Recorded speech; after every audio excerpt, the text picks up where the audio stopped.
So now we'll turn to a presentation on the South Correctional Entity. And I'll turn this over to our city manager and Devon Schrum. Thank you, Mayor. Thank you, Council. Devon Schrum, Executive Director of SCORE, has expressed the desire and an interest in coming to speak with the Burien City Council, and has for, at the very least, through my tenure as city manager. There are a lot of services, or there are many services offered by SCORE and their personnel to individuals that find themselves in a place where they are residing within the SCORE facility. So we thought it would be important to share some of the information with you. And if you have any questions, I'm confident that Devon will be able to answer your questions, if not, be able to share information with me so that I can then relay it to you at a later time. And I will hand it off to Devon, Executive Director of SCORE. Thank you. And thank you for having me out here. I think there's a PowerPoint presentation. Perfect. If we could just go to the next slide. SCORE was opened in 2011.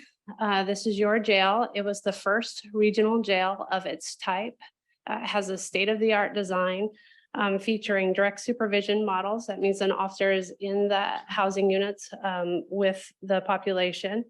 It has dedicated program and video court space, 29 medical beds built specifically at SCORE. And then what we had during COVID, and this was hugely beneficial, is every single living unit has its own independent air handling system. So that is no small feat. They're very expensive units, but it really made a big difference during COVID. So I'm grateful for those. Next slide. So SCORE is governed by multiple groups. We have an administrative board that consists of 6 city leaders, an operations board from the 6 city police chiefs, and a finance advisory committee from the 6 city finance directors. And SCORE is owned by Auburn, Burien, Des Moines, SeaTac, Tukwila, and Renton. So those are the 6 cities. We have 2 accreditations that we're proud of and have sought for multiple years now. That is WASPIC, the Washington Association of Sheriffs and Police Chiefs, and NCCHC, that's the National Commission on Correctional Health Care. And both of those audits are coming due in 2024. Next slide, please. The value of ownership. SCORE has a human-centered culture. Every officer is taught that the people who are incarcerated in SCORE are somebody's family, friend, or neighbor, and they're taught to treat them accordingly. You have lots of owner benefits, such as pooled costs. We're able to reduce rates. You have property equity. It's a beautiful facility. Service value to others. Future security and recidivism reduction, which I will talk about some of the work that we're doing on that front. Next slide, please. So our average daily population, so when COVID hit, we reduced the population. It was just around 650 to half so that we could safely manage people in the jail. And we did that by implementing booking restrictions. And the booking restrictions were such that we would advise people that we needed to reduce the population. We reduced some of our contracts, but if somebody needed to be in jail, they were still brought to jail. We have slowly increased our average daily population since we lifted those booking restrictions in July of 2021. And so you know that SCORE took COVID very seriously. We implemented mask mandates. We had vaccines for both the population and staff, and managed that, I think, very effectively. A lot of lessons were learned, and but I'm proud of the work that we did around that. Next slide, please. So post-pandemic recovery. So let's talk about staffing. In 2020, when we reduced the population to half, that meant that we needed less staff, obviously, to operate the jail. So we did implement some limited layoffs. We reduced our administrative staffing and our custody staffing. And it took some time, but we were able to work out how to bring some of that custody staffing back. So I really haven't had to hire corrections officers until last year. We were able to maintain, our staff took a temporary salary reduction so that we could hold on to them. We were able to maintain our staffing, and just through attrition then gradually reduced our staffing, and now staff and the population are balancing out again. So I want you to know, because this isn't the case for other jails in Washington, that all custody positions are filled. That this is due to the amazing work of our recruitment and human resource teams.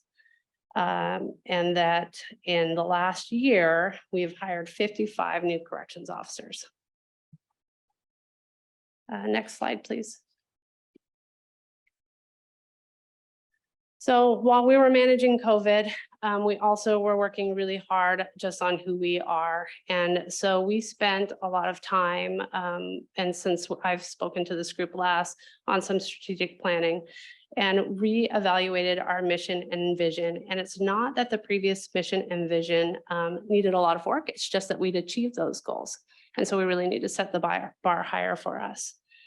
And so our mission to provide the highest quality public safety services to those we serve, and our vision is dedicated to creating an environment of public trust and excellence through all layers of services, enhancing the field of corrections with integrity, innovation, and commitment. What's really important about these two items is that they were developed by the staff at SCORE at the time. So our previous vision and mission with a brand new facility was developed quickly. And this was our opportunity to really invite all of the staff to participate in that process and to be engaged in that. And we're proud of that. And I think it will take some time, but those are our goals.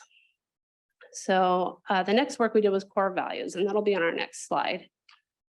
And I won't read every subtext, but again, this is work that our staff did, and our core values are service, excellence, respect, collaboration, and diversity.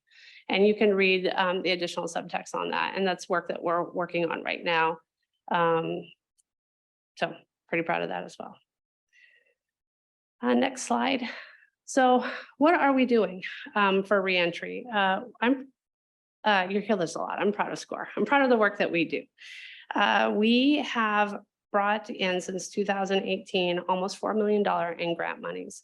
And with that money, we've been able to create opportunities for communities to come into SCORE. So we have a lot of peer groups, treatment providers, and state benefit groups coming into the jail, working with people before they get out, so that they're able to navigate those appointments and systems upon release. One of those grants is a ride home grant. So we are actually giving some folks a ride right to their first appointment post-release for opioid treatment. We are also a national mentor site for medication for opioid use disorder. And that means that we're helping other jails in the United States who have an interest in starting those programs. And we've actually done a lot of work around that, both in Washington State and in other states. I probably could have a whole presentation just on SCORE reentry, and I invite you to come out or allow me to give additional information to this group. But I want to talk about the big projects that we have coming ahead. So if we could go to the next slide. Some of the work that SCORE has been doing in the last year is participating as part of the Washington Joint Legislative Task Force for Jail Standards. And this is a big body of work. The legislature tasked this group with forming recommendations for jail oversight and developing standards in Washington State for jails. And we haven't had this body of work since the 80s, I believe. And our jails need standards. We need to be held to a higher level of expectation and care. And I'm proud of the work that this group is doing. I think they will have a finished report at the end of this year. And I do believe that there will be a recommendation both for standards in Washington State, but also some formation of an oversight group to make sure that jails are following those standards. I want you to know that whatever those standards are, whether we're meeting them today or not, SCORE will be able to meet them. We will do everything we can to meet those standards, but I also believe that we're probably already substantially there. You may have heard that SCORE was in a position to provide emergency jail beds. This is through a short-term contract with Department of Adult and Juvenile DAJD, King County Jail, sorry. We are providing beds to them due to their staffing shortage. This, like I said, this is a short-term contract, but it was a good exercise for both of our jails and will serve us if we ever have a mutual aid need to be able to work with that jail. Enhanced clinical services pilot. This is by far my passion, and I'm really looking forward to giving you an update in a few months. We are just on the edge. We have an agreement of signing a contract with Department of Social and Health Services. That agency will come into SCORE and actually have offices in SCORE and provide treatment to people who need it the most. And that's the very sick, mentally ill folks that meet certain criteria. So we're pretty excited about this work. Again, the ink's not quite dry, but it's there. And the next time I come, we'll be able to share how much we were able to do with that. SCORE just went through a PREA audit. That's the Prison Rape Elimination Act audit. Very few jails in Washington State actually go through the formal audit process, although many jails adhere to those standards. And I know why. It's a very daunting audit and you have to do a lot of work, and SCORE has previously held this certification. So it wasn't a big a lift for us, but even going through the audit process, there's some work that we needed to do. And I do expect that we'll pass that audit, and I'm glad that we went through that process. And then as I mentioned previously, the National Commission for Correctional Healthcare Accreditation is due in the next year. And so we're working on those processes right now to make sure that we can pass that audit. And so I know that's a lot, and it feels like a lot because we're pretty busy making sure that we are making our owner cities proud of the work that we do. And then I just have the last slide really is around community engagement. And so if you could go to the next slide. SCORE is proud to be owned by these cities. And for the last 2 years, we've participated in the Battle of the Badges Holiday Lights edition. And our first year, our theme was Frozen, and we placed third. Last year, our theme was Nightmare Before Christmas, and we placed second. And this year we'll have a theme that will help us get first. So that's our goal and our plan. And that's all I have for my presentation. Thank you. Does anyone have any questions? Devon, I have a question about you have drug treatment as Yes. part of mental health. And can you talk about what that looks like in terms of capacity for SCORE? Yeah, well, so we, like I said, we were the national mentor site for opioid use treatment. And that is one of the largest risks to jails right now, that and suicide, obviously. We have the capacity to expand. Probably 70% of the people that come into SCORE have an addiction of some sort. And so our medical staff, which is contracted, work with those individuals to get them into a program that will allow them to receive medications to hopefully prevent them from using again. And that's coupled with counseling and treatment. And that's part of that Ride Home grant that I talked about, where not only do we have treatment providers coming into the jail to meet people, but they're waiting for them when they get out, and or we're taking them to their first appointments. And so we have capacity to treat more people, but we also can't force it on folks. People have to be ready for that. So we educate them with all of the offerings and availabilities as soon as they come in the door, and make sure that there's a lot of information for them while they're there. And we have had individuals who've come to us on more than one occasion, and sometimes it's the right occasion. And so we've been pretty successful at getting people treatment when they want it. Okay, thank you. Councilmember Mata? Yes, thank you very much. My question would be, so we're a regional jail system SCORE is, because, you know, we have other cities that we work with, and obviously we're able to afford to have our own jail with other cities. But my question to you would be, mental health is a big issue, and at least what I've heard, and I just want to hear this from you, is that most of the individuals that are held because of some crime end up going to SCORE, but then when they're either having a drug episode or a mental health episode, the hospital that serves this regional SCORE jail is the St. Anne's Hospital. Is that correct? We use a couple different hospitals. Okay, can you share on what those hospitals would be and what that looks like?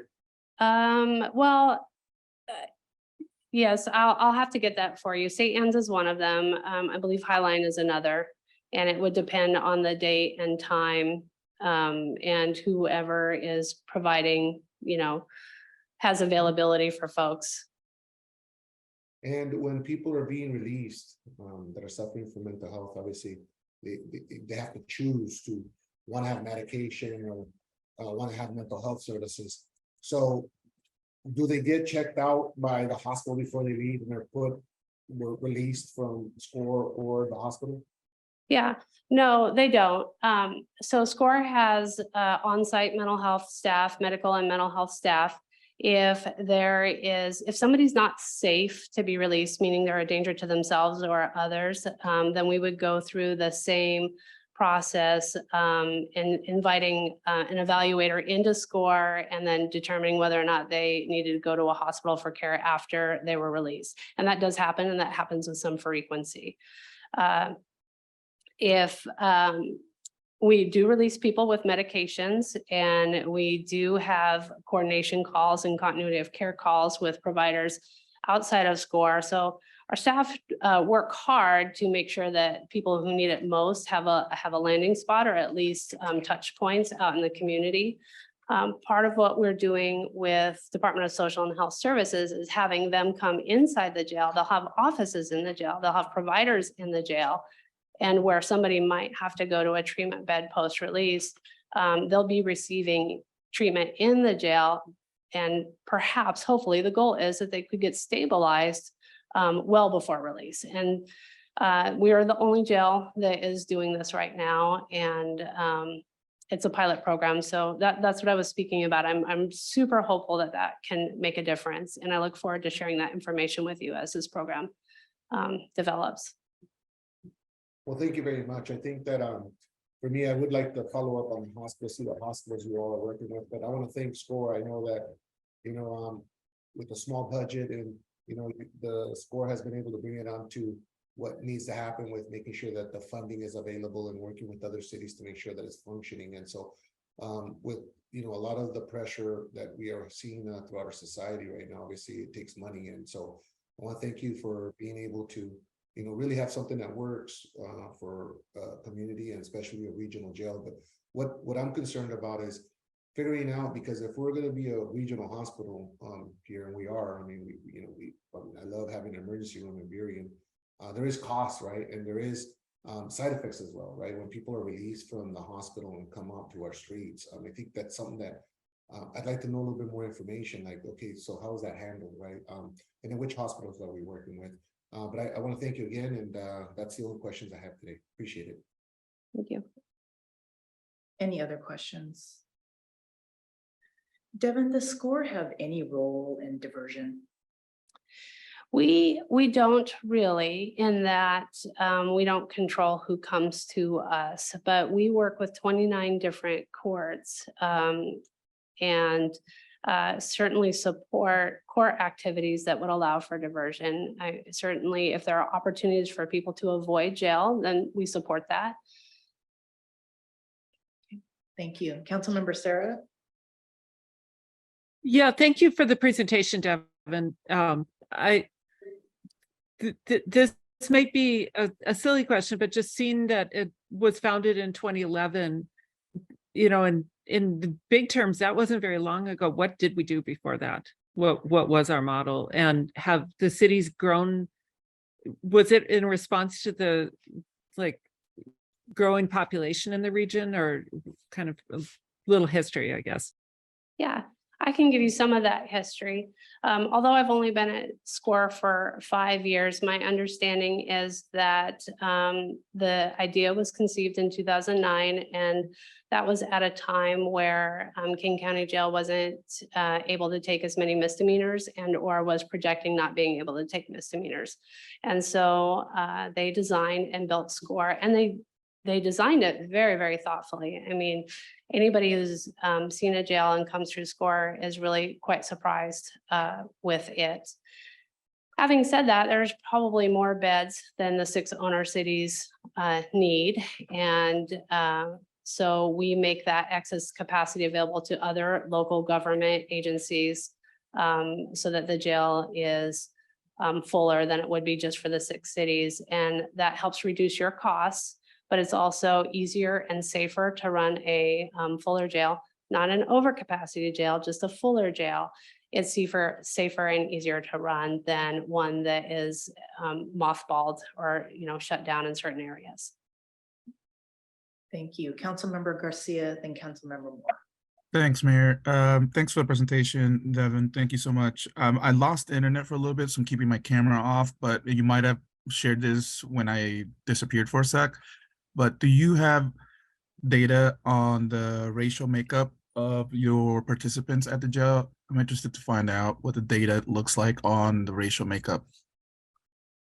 I do have that. I don't have that available for your city, but I do provide those statistics monthly to those 3 governing groups that I spoke about. And so I can make sure that that is shared back with you so that you have access to that. Yeah, that'd be great. If you could forward that to our city manager for us to have, I think that'd be fantastic. Thank you. Councilmember Moore. I was wondering, do you have statistics on how many people come into SCORE who have mental health conditions? I don't have a specific statistic. It's pretty significant, and there's co-occurring disorders as well. So there could be substance use and mental health issues. We have some mental health units that are staffed differently and have extra programs in treatment. But the reality is that most folks coming into jail could benefit from some mental health treatment. But I don't have a very specific statistic for you. I can work to get that for you. I would appreciate that. Can I ask a follow-up? Go ahead. Thanks.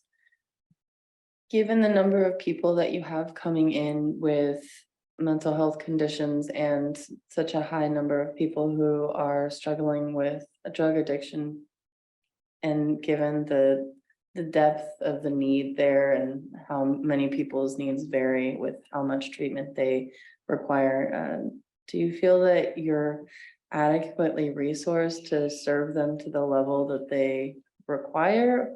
Or are you kind of trying to make do with what you've got?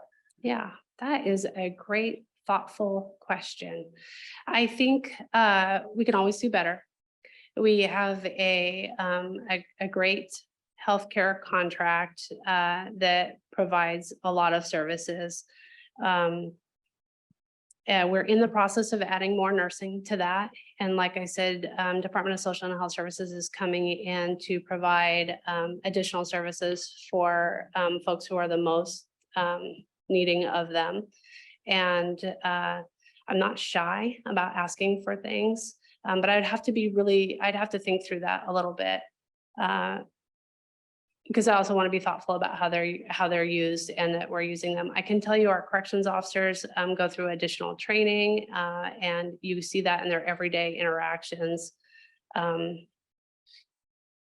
So yeah, I think the other challenge would be space and just having enough space and time in a day to, be really thoughtful about those interactions. You're welcome. Mary, one last question. Go ahead, Councilmember Garcia. Thank you for the feedback there, and a great question by Councilmember Moore. I did want to know, based on that last comment you just made, are there any short-term plans for any expansions for the SCORE facility? No, not size-wise. We have a lot of room in terms of cells. and space for the owner cities.